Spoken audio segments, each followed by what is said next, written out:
Greetings and bienvenue, Midnight Crew. Thank you for returning to this broadcast, and welcome to new viewers joining us for the first time. If you like a video, then feel free to subscribe. Me, 16 or so. Just moved to some bumfuck town out in Washington state from San Francisco where I grew up. Some major culture shock there. Lots of white people, every single one of them are fucking their cousins and drive gas-guzzling big-ass redneck trucks. Made some friends, a few cute grills and some M80s. We all decide to go camping in Innawoods. There's a lake and a trail and we go a few days ahead of time to scout out our location a little ways off the trail, involves some hiking. Take down barbed wire fence that declares no trespassing. We're indestructible teenagers LMAO.gif. So we all gather some food in a disposable cooler, buy our drugs, bring sheets to lay on and wood for fire, normal camping shit for the middle of summer. Grab our QT girls and head out after dark. Everyone's having a great time, fire's going, everyone's smoking and drinking, and I decide to stay teetotal because I drove us all out there and I want to be able to drive us all back at the ass crack of dawn. QT girl starts getting paranormal, talking about how it's a no-burn night and we shouldn't be having a fire. Bitch, whatever. To appease her, we let the fire die down. Fire's real low and it's pitch dark and everyone gets quiet. Music on the speaker stops, end of the song. Everyone's quiet and someone says we should keep talking because paranormal no-burn girl is going to flip a tit. Friend of the group needs to piss, leaves to pee uphill. Dumbass.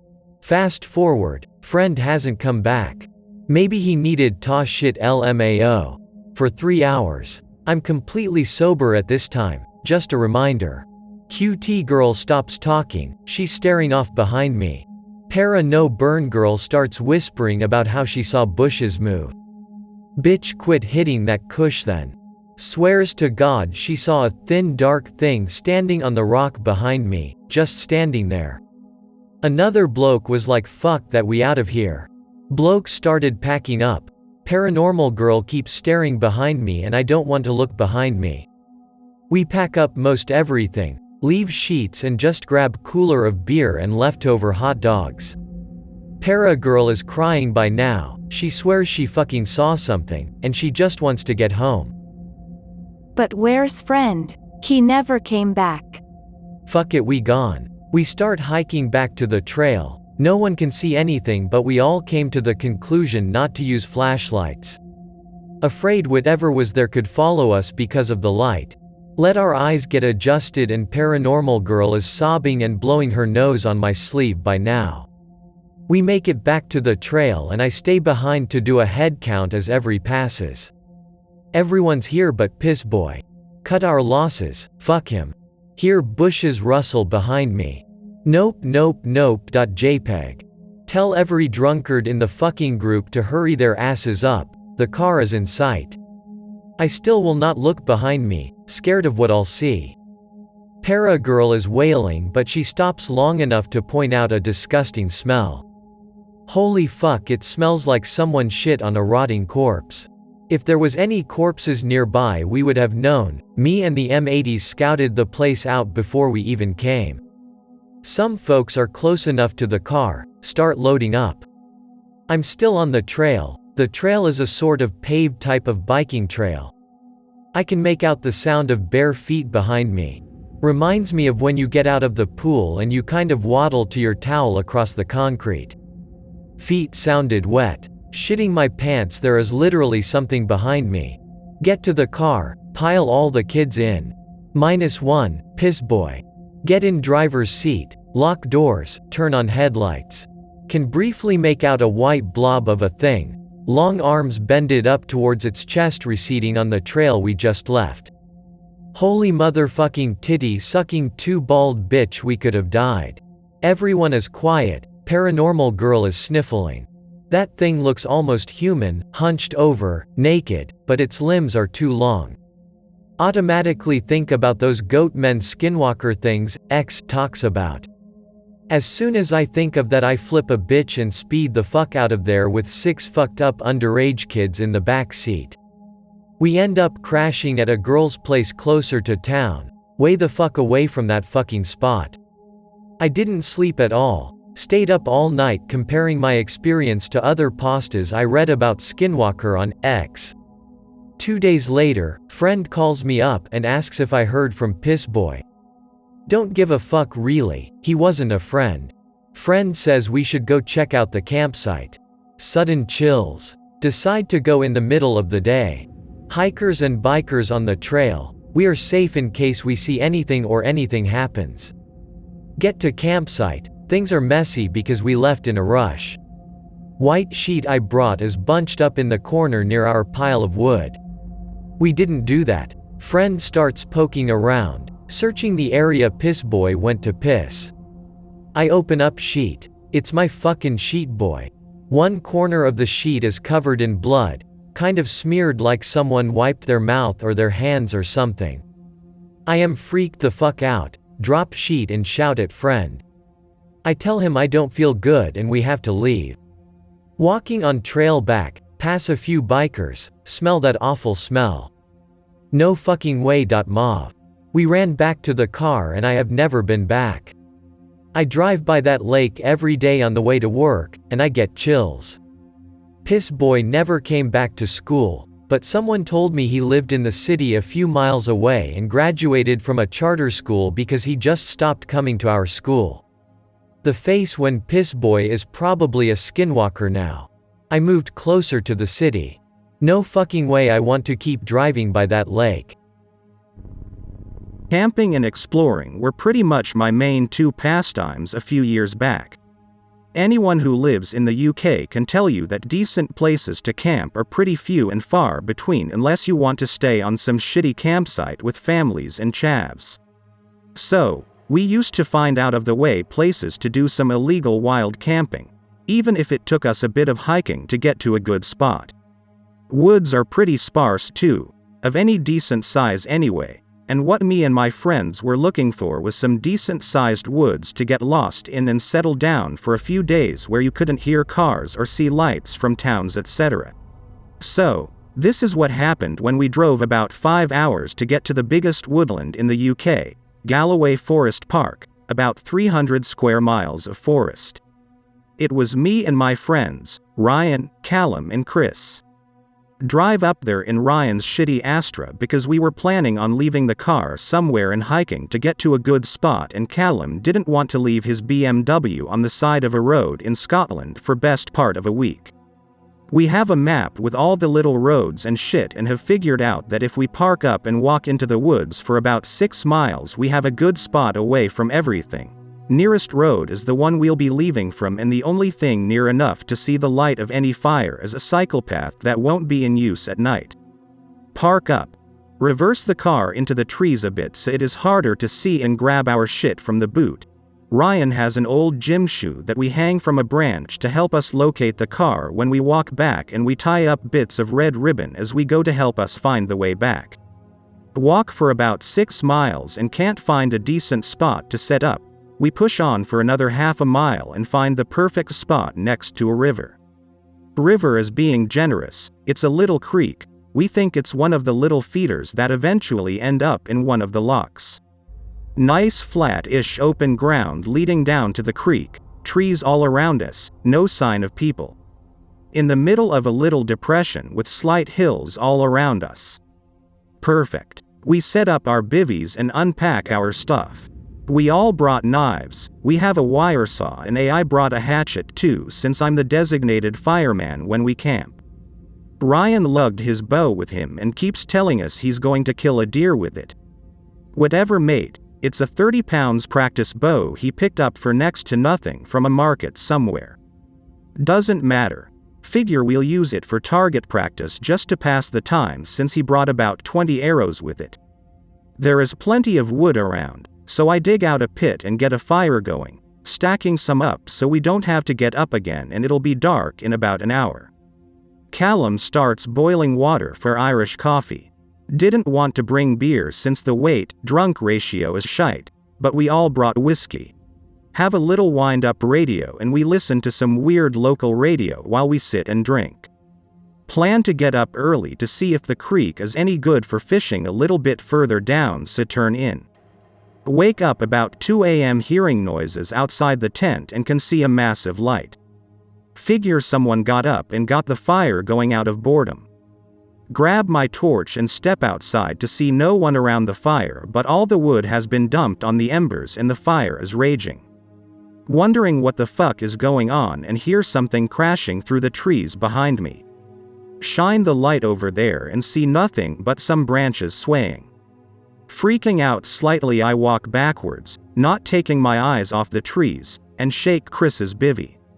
Ask him if he heard or saw anything and he says no, it was probably Ryan. Just give him a slap for playing silly cunts and go back to sleep. Throw some dirt on the fire to help it die down a bit and crawl back into my bag. Wake up to Ryan kicking me at about 5:30. Ask him if he was up and dumped the firewood on the fire last night. No, don't be daft. Tell him we'll have to get more today and he tells me he'll help if I make tea. We go and get more wood, dragging shit loads back to the site, and I look for my hatchet to split some of the bigger ones. It's vanished. Look around the site and can't find it anywhere. I left it next to the fire pit the night before. Callum and Chris are coming back from checking the creek and tell me the fishing is a no-go. See something in the fire. My fucking hatchet is in the fire, handle burned away. Whoever threw the wood on the fire last night threw that on there too. Everyone is adamant that they didn't do it. Try and forget it. I'm here to have fun. Go out and set some snares in the woods. Only my second time trying it, but I had seen plenty of rabbits around. Get a bit creative and set some spring snares too. Takes about 90 minutes as I circle the woods around the camp, keep feeling watched but shrug it off as nothing. A couple of times I hear shit in the trees but can't see anything, so I figure it's animals out for food, just like I am. Head back to camp and the others tell me that they thought I was in the other direction since they heard someone walking around near the edge of the trees a few minutes before. Weird, but figure it must be a deer. Ryan gets excited and grabs his bow, telling us he's going to catch us some supper. Callum goes with him. Me and Chris start boiling water and making soup, talking about what we plan to do for the day. Talking about nonsense and having a cigarette when we hear a scream from the woods where the other two went. Grab our knives and run in shouting after them. Find Callum down the bottom of this dry creek bed, shouting that he's twisted his ankle, and that something pushed him. Being watched feeling comes back. Shrug it off. Ask him what he means that something pushed him. He didn't see it. Ryan was running to keep this deer in sight and he tried to follow him. When he got to the top of the embankment of the dry creek bed, he looked around and something shoved him from behind. Chris goes to find Ryan. I help Callum up and walk him back to camp and sit him down waiting for ages before the guys get back. They come walking out of the trees and Ryan said he was too busy looking for the deer to see anything. Didn't even hear Callum yell. Said he missed the deer by about 4 inches. Yeah, right. All start to settle down and the rest of the day goes pretty smoothly. Keep hearing the odd noise and getting that feeling of being watched. Go to bed that night and fall straight to sleep. Figure to check snares in the morning since I forgot to. About 2 a.m. Wake up to a scream. Not a human scream, like a fox and a bear combined, deep but shrill somehow, the kind that makes your hair stand on end. No big animals in Scotland. What is this shit? By the time I get dressed, everyone else is up and asking what the hell that was. Came from the east. I set a few snares over there. Opposite side to where Callum was pushed. Hear some branches thrashing and another scream. Chris says something about my snare nonsense actually catching something, says I should go check it out. Tell him to bollocks. If he wants to go check it out he can. I am not going near that noise. Carries on for a few minutes and then goes deathly silent. No owls, no insects, nothing. Something moving in the woods. Can see a shadow, a darker patch of blackness moving in the trees. Callum says it's a deer. I ask him why it is moving around the camp in the trees when it should be walking away from us in the fire. No answer. Stare at it for about 2 to 3 minutes while it stays completely still. Fades back into the trees and disappears. Decide to stay up in twos in case it was a wolf after our food. Heard stories of a few packs of wolves still in Scotland. Rest of the night passes pretty quietly. Next morning we all feel a bit better and me and Ryan go to check my snares. One clearly had a rabbit in it, judging from the fur, but it has been taken by something else. Check a few more and find nothing. When we get to the area the sounds were coming from we get a little bit quieter and we both have our hands on our knives. It's a mess. There is blood all over the snare, which has been ripped away from the small tree I anchored it to. My face when steel wire is ripped. Blood all over the tree, the floor, and bits of weird, pale gray flesh. Fuck this shit. Start heading back to camp. Nervous as fuck. Ryan keeps telling me he can see shit out of the corner of his eye. I don't even look, too busy being a pissy pants little girl. Get back to the camp and the others are nowhere to be seen. Our gear is spread all over the campsite. Some of our clothes are in the creek. 2 of the bivvies have slashes in them. Like, one of the sides slashed from one end to the other. Full on panic mode, knife in hand. Shout for the guys. They come out after about 5 minutes. They were looking for someone, said they heard someone shouting what sounded like help, but couldn't make it out. They freak the fuck out too about our gear being everywhere. Decide to bail it out of there. Pack our shit up so fast that my pack won't even fasten properly. Don't care. Start heading out.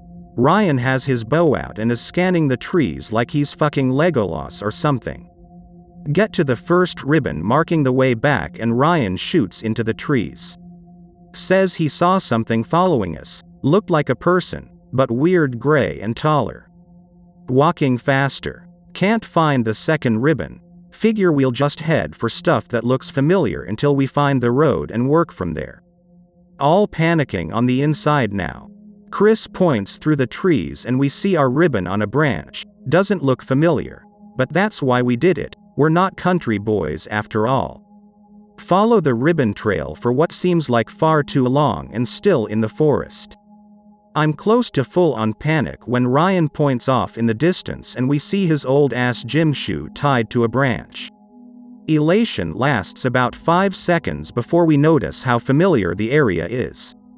Walk up to the shoe and look through the trees. We're at the campsite. Can see the fire pit we didn't fill in the flat parts where our bivvies were. Officially freak out time. JPEG. Chris starts shouting into the trees. Ryan is almost crying. Me and Callum just staring at each other. We have to get back to the car. We know we came north from the road, so if we head south, keeping the sun on our right, we can make it to the road and work out where the car is. Ryan is so fucking close to losing it, asking what the fuck is happening. We set off. I take Ryan's bow from him and we put him in the middle. Didn't really feel like getting an arrow in the back if he twitched. I'm not a great shot if anything comes for us anyway. Walk like 3 hours. That feeling of being watched the whole way back. Keep hearing twigs snapping roughly parallel to where we are walking. See shadows between trees about 150 meters out. Starts getting dark and we're all tired as fuck but refuse to stop. This sense of total fear just keeps building. Several times I actually jumped when a twig snapped, pure fear. Suddenly stumble on the road out of nowhere. Callum recognizes the bit of road from a fallen tree. About half a mile from the car. Practically sprint there. There is 3 big scratch marks down the side of the driver's side. From front panel to rear door. Don't care. Throw our shit it. Jump in and drive like maniacs until we find a town with a hotel. Get 2 rooms between us but spend the night drinking in one and wondering what the fuck happened. So many questions thrown around, no answers. That was pretty much the last time we went camping. I see the guys in the pub sometimes but never really talk about it. Just drink and talk shit like everything is fine. Scariest shit that ever happened to me. Here's mine. First time telling it. Me and some buddies decide to go out monster hunting one night when we can't go out and drink. Never actually find anything abnormal. Just go hunting around in the desert. I live in the Southwest for random cool shit, or find deer and other animals while we're hyped up on junk food and soda. Stop at a gas station to get supplies, nothing special. We head out to a few different places we usually go to, nothing happens. Try a new place we had never been to before. It's one of those places that had no trespassing signs slapped all over the place. Nothing new. Except this one had an old bloody shoe in front of the gate. But we thought nothing of it. We drive around in my buddy's truck for a while with 2 guys in the bed and 2 in the cab. The 2 in the back have flashlights to look around in the brush, and the entire time we all kind of agree there's a real eerie feeling. We do this all the time and it's not like this is something new to us. So for all of us to be freaked out is a little strange. The further and further we keep going, the more and more old fucked up clothes we start finding laying in the path. We hit a dead end and go back to take another path. On our way back, driver says he saw something move. We stop, scan area. Nothing appears. Probably just paranoia. We keep driving around until we come up on what looks like an old fucked up farmstead. Old horse pens and chicken coops all beat to shit. We get out and start walking around. Whole entire time the creepy feeling is getting worse and worse. We keep walking around the plot of land and eventually walk down what seems to be a footpath. It was way too small for vehicles. I had tossed in a dip earlier, and left my can in my back pocket. As we walk around we come across what seems to be an old campsite. It looked relatively fresh. We stop at the campsite to talk for a bit about how creepy shit is and decide to go back. As we start walking away, we get a rock thrown at us. We were all walking fairly parallel, so none of us threw it, and we all knew that. We all haul ass down the path. I'm talking ohsheet.jpg ass hauling. I trip and fall on my way back to the truck on a rock. My dip and wallet fall out. I don't give a fuck about $3 worth of tobacco. Rather have my life and wallet. Keep going. We all eventually make it back to the truck with myself in last. We hop in and the driver guns it. This area was new to us, so we ended up taking a wrong turn. As we go down this new path, there's a slight hill to our left. We all agree we took a wrong turn somewhere, but our truck is too big, and the road is too small to do a 3-point turn. On top of the hill there's an old truck, not too beat up, but not in great condition either. Its lights are off, but we're all spooked anyways. As soon as we pass the truck it turns on. It quickly pulls out and goes down the path, the way we came. General consensus is that we're fucked. We pull up on a dead end, but it's wide enough to turn, so we think we're saved as truck dude hasn't been seen. 3-point turn is executed. We keep moving. 30 seconds or so later there's another truck following us, came from the direction of the dead end. Nobody has any clue where the fuck it came from. That dead end didn't have any paths it could have hidden on. Nobody saw it until it came speeding after us. We're not far from actual paved road. Decide to just gun it. Hopefully make it to safety before these wrong turn cultists attack us. Get to the gate. Truck guy number 2 seems to have lost us. I run out, open it up. However, I notice that the shoe that was there before is still there, in relatively the same position. only this time there is my can of dip lying right next to it. I hope that you enjoyed tonight's broadcast. If you enjoyed tonight's story, then please subscribe to the channel as more Greentext will appear daily. A new broadcast will appear when the clock strikes midnight Central Time.